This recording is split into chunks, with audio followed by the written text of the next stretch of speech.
Good morning, everyone. Thanks for being with us this afternoon. Welcome to Virtual Pathdays at CCRI.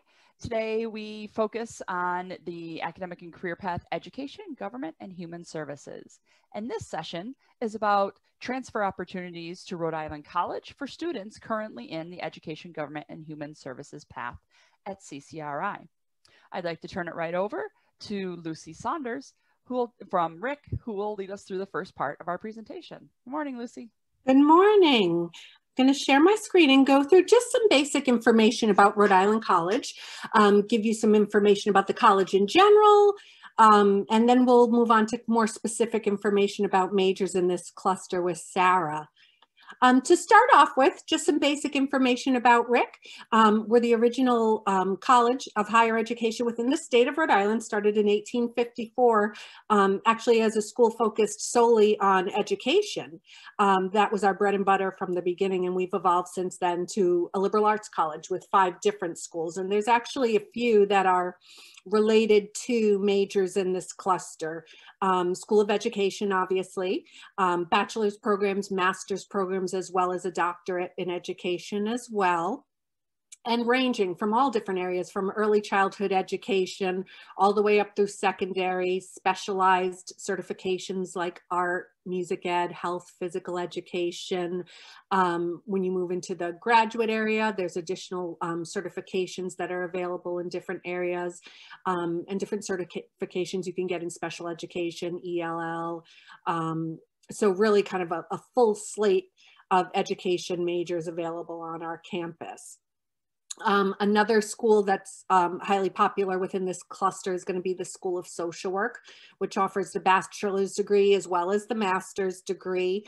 There is an option for advanced standing in the master's program, depending on GPA and different requirements, but you're able to reduce your time in the master's program while moving through that accelerated program. Faculty of Arts and Sciences will house some of our government-related majors like political science, justice studies, which is focused on things like social justice, sometimes criminal justice and corrections as well, but there's multiple paths that you can pursue within that major. And then our School of Business and School of Nursing as well, in addition to those 3. I just wanted to give you a look, since you can't be on campus right now, a couple of facilities that will probably be pertinent to you. Top left is going to be our arts and sciences and general education buildings primarily, Gage Hall in the top left, and right next to it, Craig Lee Hall. In the bottom left is the School of Education, which is currently undergoing a renovation. So we hope to have that completed during the next academic year, so that students can take advantage of that facility. And then at the top right are our School of Nursing facilities, both on campus and off. Now, I just wanted to highlight a few different majors that are pertinent to this cluster. Youth development being one of them. I know a lot of students think of education in terms of gaining certification to teach in public schools, but there's a couple of variations on that available within our School of Ed.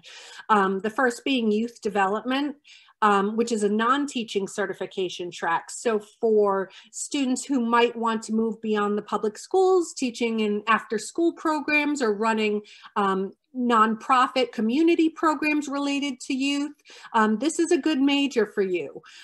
Graduates of this program will earn a bachelor's degree in youth development as well as a certificate in nonprofit studies, which really does benefit you in this field. And there are internships and field experiences included as part of this program.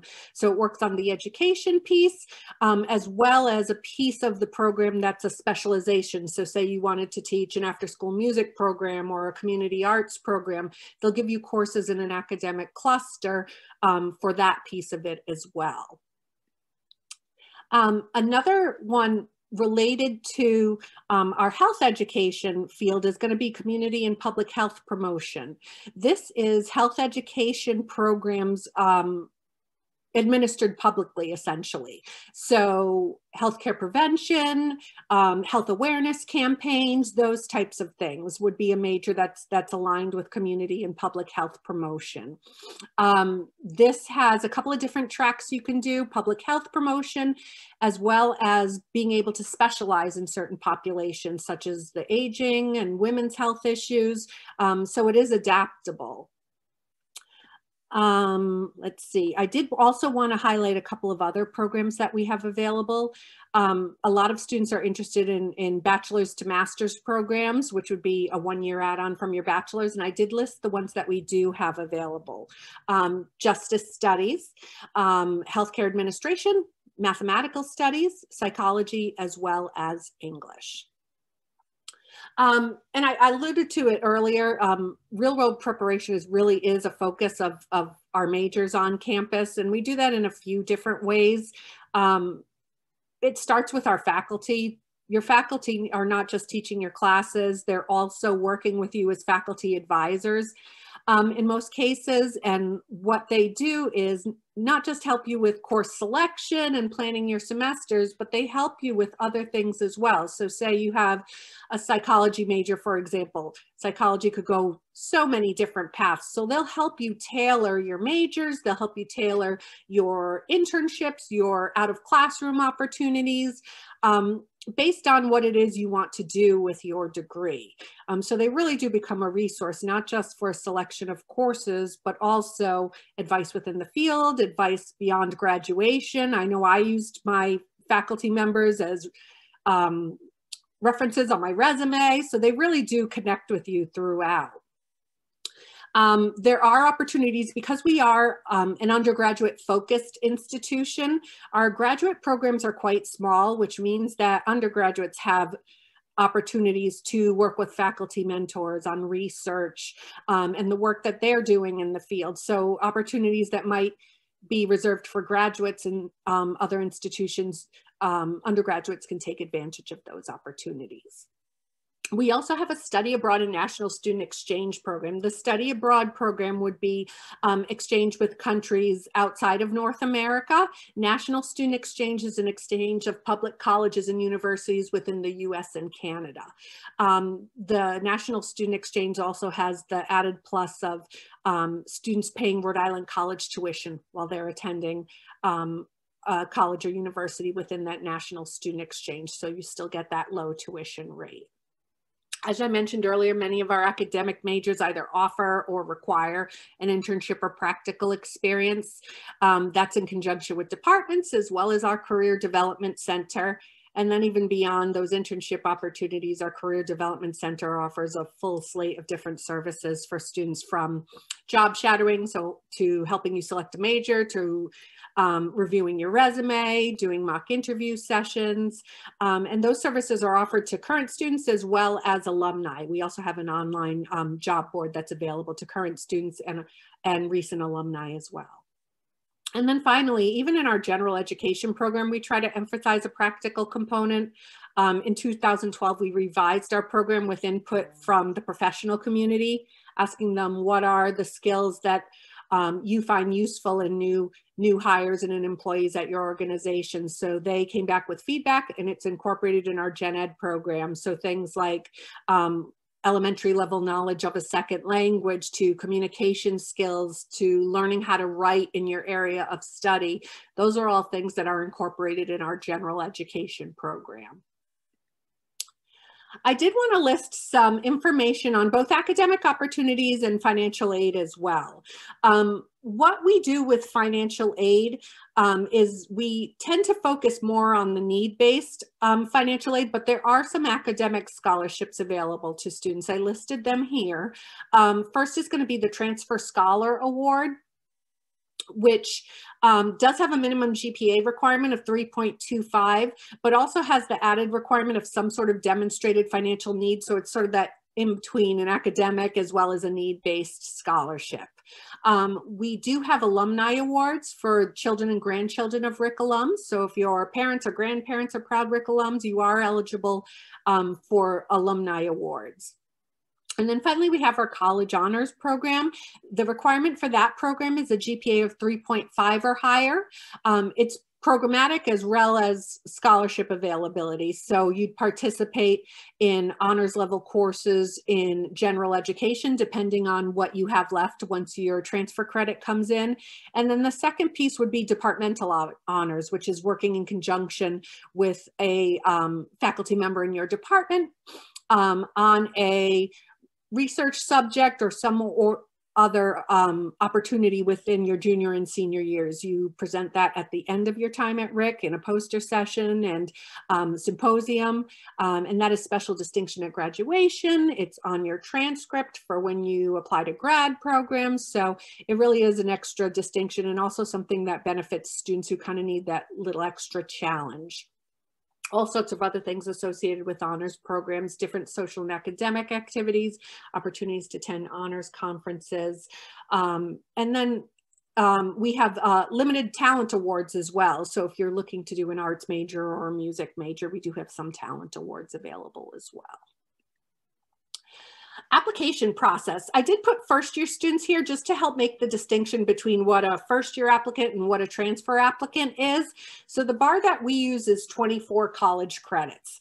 So if you have 24 college credits or more, you're considered a transfer student applicant. Fewer than 24 credits, you're considered a first year applicant. The reason for that being the information that we require in order to make an admissions decision. So for a first year student, we rely on your high school record.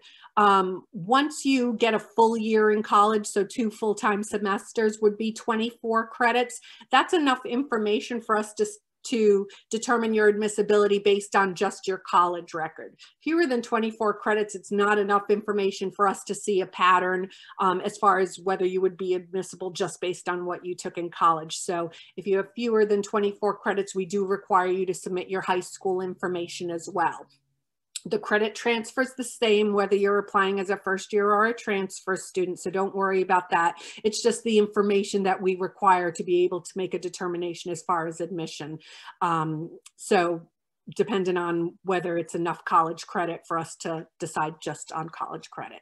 So fewer than 24 credits, you'd submit your high school transcript, a recommendation either from a school counselor, or we also accept a teacher recommendation. We know sometimes schools are different as far as contact with a school counselor. And then the essay that's included as part of the common application. SAT scores for this admission cycle, both spring and fall 2021, we're going test blind. So don't worry about the SAT piece. You can submit them if you have them. Even if you have them, you don't have to submit them. And if you haven't taken them, don't worry about it. We're not penalizing anybody because they were unable to take SATs just because of the number of test center closures and multiple other factors. So don't worry about that SAT piece. Now with transfer students, it's still a common application. When you get into that common application, the first question they'll ask you is, are you a first year or a transfer? Transfer students have a shorter application. You don't have to submit recommendations. You don't have to submit an essay. It's really just those common application questions and official transcripts from your colleges. That is it. Admission requirements for transfer are very cut and dry. Again, minimum 24 credits earned in college and at least a 2.00, which is a C average. I've put the application deadlines here. We've extended our spring deadline to January 1st. And then the fall application is going to be towards the end of the summer, July 1st. We do rolling admissions and we're reviewing both spring and fall applications right now. So you can submit an application at any time. Once we get everything, we review it and we send you a letter. So we do make decisions as completed applications come in. And I do suggest filing the application sooner rather than later. Orientation in a lot of these cases starts before the application deadline. So if you're concerned, you want to get in on that first orientation session, I do suggest filing an application at least a month to 6 weeks before the application deadline, just to allow for a smooth transition. After acceptance, one thing that I did want to highlight as far as the Common App, once you submit that Common application, keep an eye out in your email for login information to our Rhode Island College portal. That's going to be a way for you to check on the status of your application. And even beyond that, once you're accepted to Rhode Island College, you'll be able to view your financial aid package on that portal.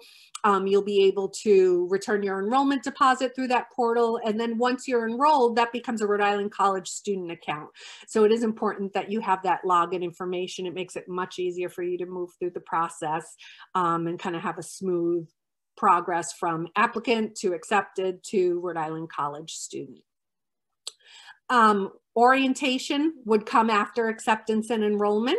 I believe we're pretty definite as far as having an orientation online this spring, which still has the same components as an on-campus program as far as transfer students are concerned. It's getting your information about the college services that are available, meeting with an advisor, getting advice on selection of your first semester classes, and then other things. We still have orientation leaders, Rhode Island College students that you can speak with throughout the process. So those are some of the things that you'll be getting as part of orientation prior to the start of the semester. And that's it for me. We can move on to Sara now, who'll kind of go through the majors and academic advising within this cluster. Thank you, Lucy. So my name is Sara Riley. I'm an academic advisor in the Office of Academic Advising at Rhode Island College. And I work primarily with CCRI students who are interested in transferring to Rhode Island College. What I'd like to do with you today is go over some of the majors and programs within this pathway. I'll show you a couple of examples, but primarily show you how to access the information you may want when you're making a decision about what sort of major or program you would like to follow at Rhode Island College. So how do you find out more information? The Rhode Island College website is a great resource. And there's a couple different places I'm going to show you where to go to find that information. So this is ric.edu, and I'm going to draw your attention to the gray taskbar at the top here, particularly the Future Students link. So if you view this page here, there's a lot of information that will be useful to you when thinking about Rhode Island College. There's information on admissions and financial aid, what campus looks like, campus tours available, maps you can look at to get a feel for the place. But also the campus life section will include information about campus involvement. But we're talking about academic programs today, particularly what majors and/or minors may be available to you and of interest to you within this pathway. So if I click on that majors and programs link, this is our full alphabetical listing of our undergraduate majors and programs. This is, as I said, in alphabetical order. It's every major program we offer at the college. And there's two kinds of information available in each offering. You have information for the department webpage, that's the hyperlink of the department name itself. And then you see these little map icons next to each major. So I'm highlighting elementary education here. It's one of the more popular majors within this pathway. And you'll see there are 3 different concentrations currently offered in the elementary education department: a general science major and a mathematics major. Both of these will lead to middle level certification within these content areas, so middle level science, middle level math. And the special education major will actually have the opportunity to lead to triple certification. So certification in traditional classrooms, mild to moderate disabilities, and severe and profound disabilities. So simply because you choose, say, a science or a math concentration within elementary education does not mean you have to be a middle school teacher in science or math. Just because you select a special education concentration doesn't mean you have to be a special education teacher. These are simply concentrations developed in conjunction with the public school system in Rhode Island for training and marketability of its graduates. So I'm highlighting the special education major here. What I did was I clicked on that map link, and that takes us to the academic advising guide. So this is what we call the academic roadmap that includes a full list of courses required for the program. Now, elementary education, special education is a secondary admissions program, which means that Once you are admitted to the college, you then need to apply for admission to the School of Education. There are a number of requirements separate of that from general admission to the college for the School of Education, and you'll see those listed here. It's a mixture of completing certain courses with a certain number of grades, GPA, and basic skills testing. Also on the first page of the roadmaps will be a checklist of required courses. So this is a good at-a-glance view of what the major is all about. You'll see this advising guide splits the major into 3 parts, the requirements into 3 parts. General education requirements is the first column here. So this is the full general education program. And you'll see for some like, the language requirement or the literature requirement, there's no specific general education course required of the major, by the major. But there is a particular visual and performing arts class they require, particular social behavioral sciences, math courses. So most of the academic roadmaps do not feature a gen ed list on the first sheet, simply because most majors don't require specific gen ed options, but this major does. So that's why it's included on the first page. The other 2 columns are the professional curriculum and the concentration. So the middle column here is for elementary education, and the third column here is for the special education concentration. And you'll see in this bottom right corner here, this is for the optional certification for the severe intellectual disabilities certification. So this is at a glance what courses are required of the major. If you scroll down a little bit, pages 2 on, you will see a semester by semester map. Now, the thing I want to point out here is that you'll notice there are 9 semesters listed in this guideline, okay? Now this is a guideline. It's providing you extra information about the order of courses and also information about prerequisites. So I'm just gonna stick around in semester 9 for now. These are the suggested courses to take in your final semester in the program. And on the right-hand side, you'll see information about prerequisites, whether things can be done concurrently or one has to come before the other, when you should be submitting things like portfolios, when you should be applying to the college, School of Education rather, milestones to hit. So there's extra information in the semester guideline, but please note that particularly the elementary education programs are in general 4.5-year programs. So from the time of transfer, it probably will not be a simple 2 years post-transfer you'll get your degree. This is a slightly longer program. However, this program does lead to triple certification, so it does have its benefits. So this is the advising guide used by the majors and used by faculty advisors to advise their students as they're moving through. If you want a little extra information, let me show you another popular major within this pathway is social work. So if I clicked on the department name, this will take me to the department webpage. And that goes for any major that was on that alphabetical list that I showed you. So the department web pages are structured exactly the same. In the top right corner, you will find contact information for the appropriate administrators of the department. So the School of Social Work. The top person here is the dean. Okay, that there is a better contact person for the Bachelor's of Social Work program. I'll show you that in a moment. The landing page here, most department pages will give you a little blurb about what makes up their department and why you should give them some consideration. The meat of the web page is really in this sidebar here. So each department will have some version of this mission, vision, program goals page. Sometimes you may see it listed as learning goals or learning outcomes. And this, if you're still on the fence about where exactly you want to land and in your pathway, then what I would suggest is reading over these statements in the department's web pages. This will give you an idea of what they do and who they are, what they value. And if those values align with what you want to do with your career or personal goals for you to attain, then the program may be a good fit for you. So you'll see this kind of statement in every web page. information on course offerings, faculty members, course requirements. If you're thinking about grad school, there's information on the master's social work program, as well as the accelerated one-year master's program. There's certifications, information on the experiential learning, so the field education here.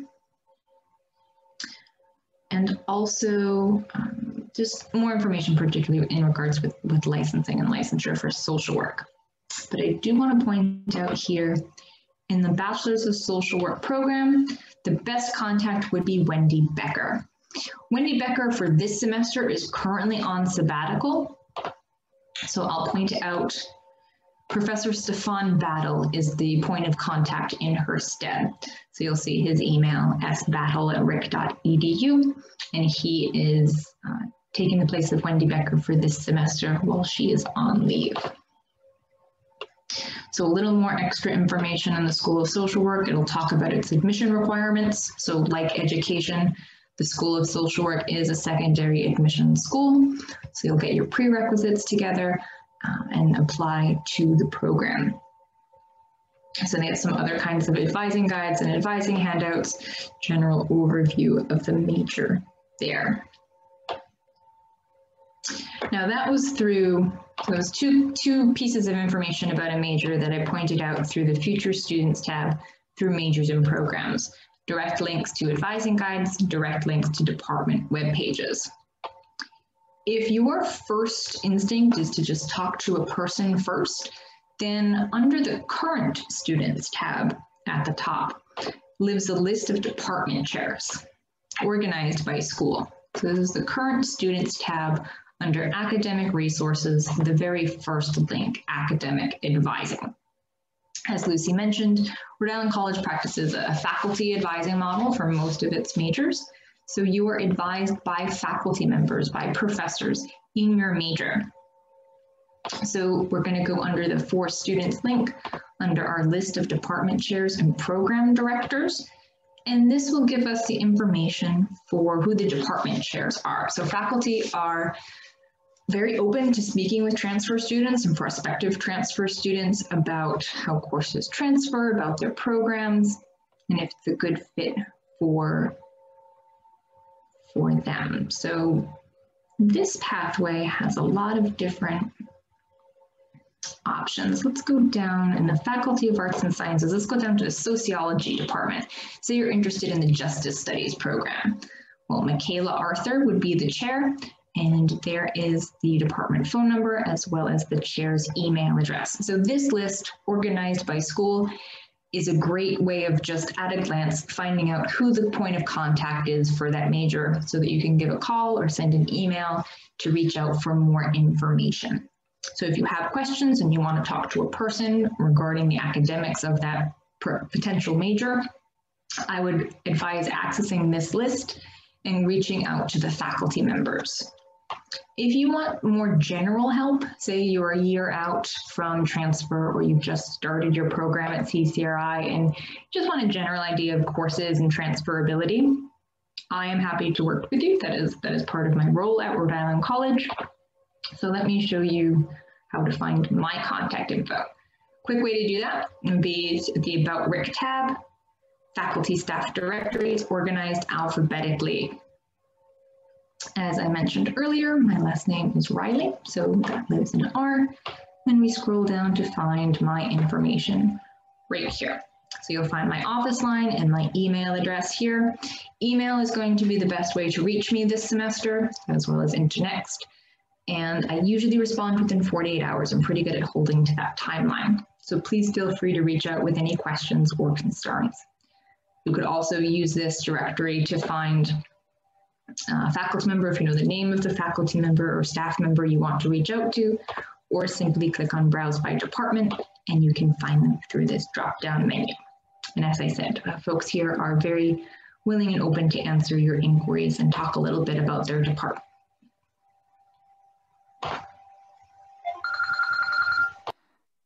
Okay, we do have a few moments for questions. If anyone in the room has any questions for Lucy or Sarah, please feel free to take yourself off mute or go ahead and type it in the chat. I think I have a question. Okay, go right ahead. So for my freshman and sophomore year, I went to URI, and then I transferred to CCRI. So now, like, I'm doing my second year at CCRI, and my major is social work and human services. So I was thinking about transferring to RIC, but I don't know how it would work. Would I transfer into RIC again as like a junior and do my junior year again? I don't know. I don't know how that works. I mean, I can start with it. With transfer, it's a little bit different in that a lot of times students are coming in as like second semester sophomore or first semester junior. It really does vary. And there's also status as far as number of credits, and then also status as far as how far along you are in the social work program. So I think, and Sarah, do you agree? We'd probably have to take a look at the classes that you've taken to see where you stand as far as courses. And a lot of times we'll find that transfer students maybe missed a class that students normally take in their first year, so they just have to make that one up and they're back on track. Or so we find that sometimes it's a little bit piecemeal. So I think probably, and even if you wanted to get a better idea, if you want to send me your URI and CCRI transcripts, I can take a look for you. What I do sometimes with students is I'll go through, I'll give you an evaluation within that academic map, and let you know how far along you are, how many classes you would have left, to give you a better idea of where you stand in the program. Okay. So I'm about to pick my classes for spring semester at CCRI. When I'm done with that, you think I should email you my transcript from URI and CCRI? Did you need help selecting classes? Because Sara probably could help you with that. Selecting classes for my spring semester at CCRI, yeah. Because today I went on Starfish to make an appointment with my advisor, but they're not taking any appointments because of the spring they're not taking any like appointments right now, and I have to wait until Thursday now to like go to like a virtual meeting so I can like talk to someone about it. If you send me an email today, I should have time today to send you a brief, either if you have an idea of classes, I can send you a brief approval, or suggestions of other courses for the spring. I can do that for you today. Okay. All right. I'll send you an email then of like my classes and stuff, like what I've taken and what I'm supposed to take. Okay. Thank you.